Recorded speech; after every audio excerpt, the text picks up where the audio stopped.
sure you get the full range of motion. You get tall at the top, spine, there you go.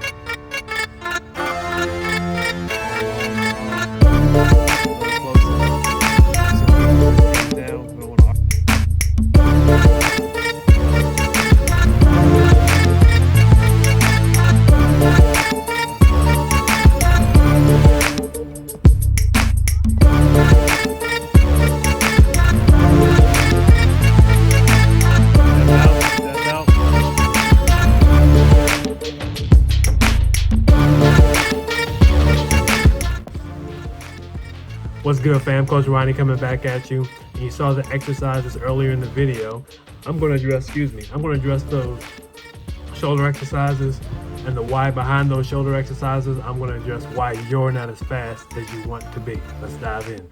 So the shoulder exercise you saw first was dealing with upward rotation and posterior tilt of the scapula. All right, that's basically our scap moving up. The reason we work that, we have to get our arm in the right overhead position, right? And that's what takes place. To get up here, you have to get that scapula upwardly rotating, all right? When that doesn't happen efficiently, we get dysfunction at the shoulder joint, all right? So that's why we do that, all right? You can do that 3 sets of 10. The next exercise, you saw basic internal and external rotation, right? Guys, a lot of you guys may be familiar with that, of the rotator cuff, working the rotator cuff. Now, you saw Joseph work his left arm and his right arm because we want to create balance when we can, you know, in baseball. Baseball is so asymmetrical as it is already, so we want to try to keep as much balance as possible, all right? And there are times on the field where having 2 strong shoulders is very important. Swinging a bat, running, and you might have a collision when you get hit in your non-throwing arm, right? So you have to protect, and we also want to try to keep things symmetrical, and flat out you're going to use both shoulders in the game even if you might throw with just one, all right? So maintain that symmetry and do both arms when you're training your shoulders, all right? So that's why we do that. I got a message in here, get rid of that. And that's why we do that.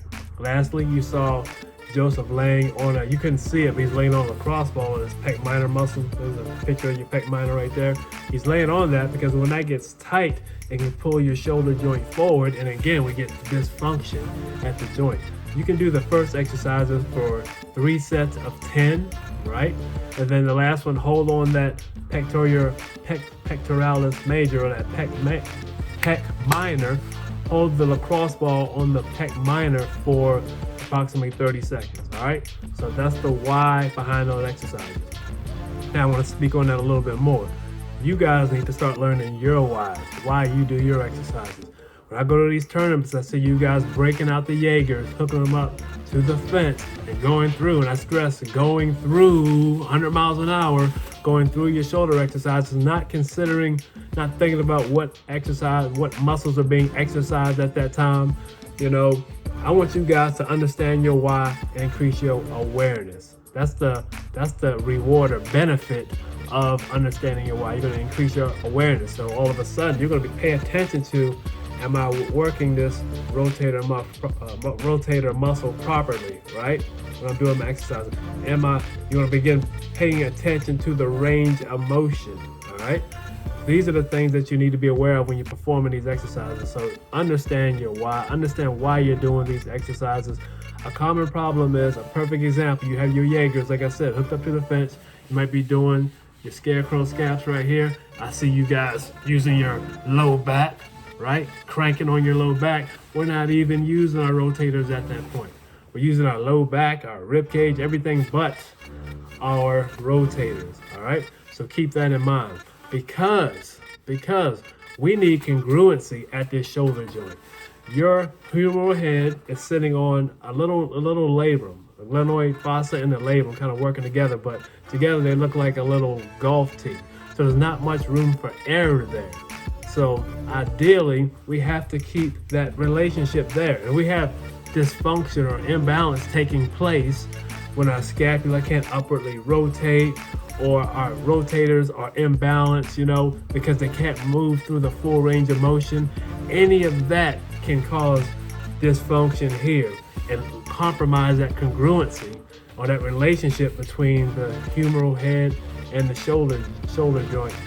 Between those two, that's when injuries can take place. So understand your why. Pay attention to the muscles that are being exercised. That's gonna be a great way to maintain a healthy shoulder. All right.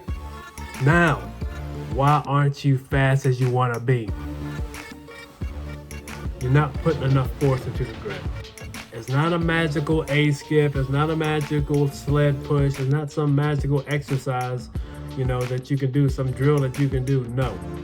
Before we even step on the track or the turf, let's have the awareness to know we have to put force into the ground. The more force we put into the ground, the more force the ground's going to give back to us, and that's what's going to propel us down the track or the field. Yes, do we need strength? Of course we need strength. Mobility, flexibility, power. We need it all. But it all starts with putting force into the ground, and you having the awareness and being able to have the kinesthetic awareness, or where your body is or how your body works, and enable your body to put that force into the ground and know how to put that force into the ground and be aware of driving that force into the ground. All right, from day one.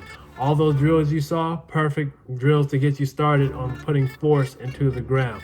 Have the awareness. You saw Joseph had that little bounce in almost every move that he was doing. That's the force that he's putting into the ground. That's the reaction, the ground reacting to the force, and you saw it take place with his body. All right, you saw it executed or exemplified through his body, because he's putting force into the ground. All right, so keep that in mind when you go to execute these drills, everyone. If you have any questions, as usual, just comment down below. Remember to like the video, share the video, and subscribe to my channel. You guys have a great upcoming week. Tomorrow's Monday. I'll see you on the social media side. Peace.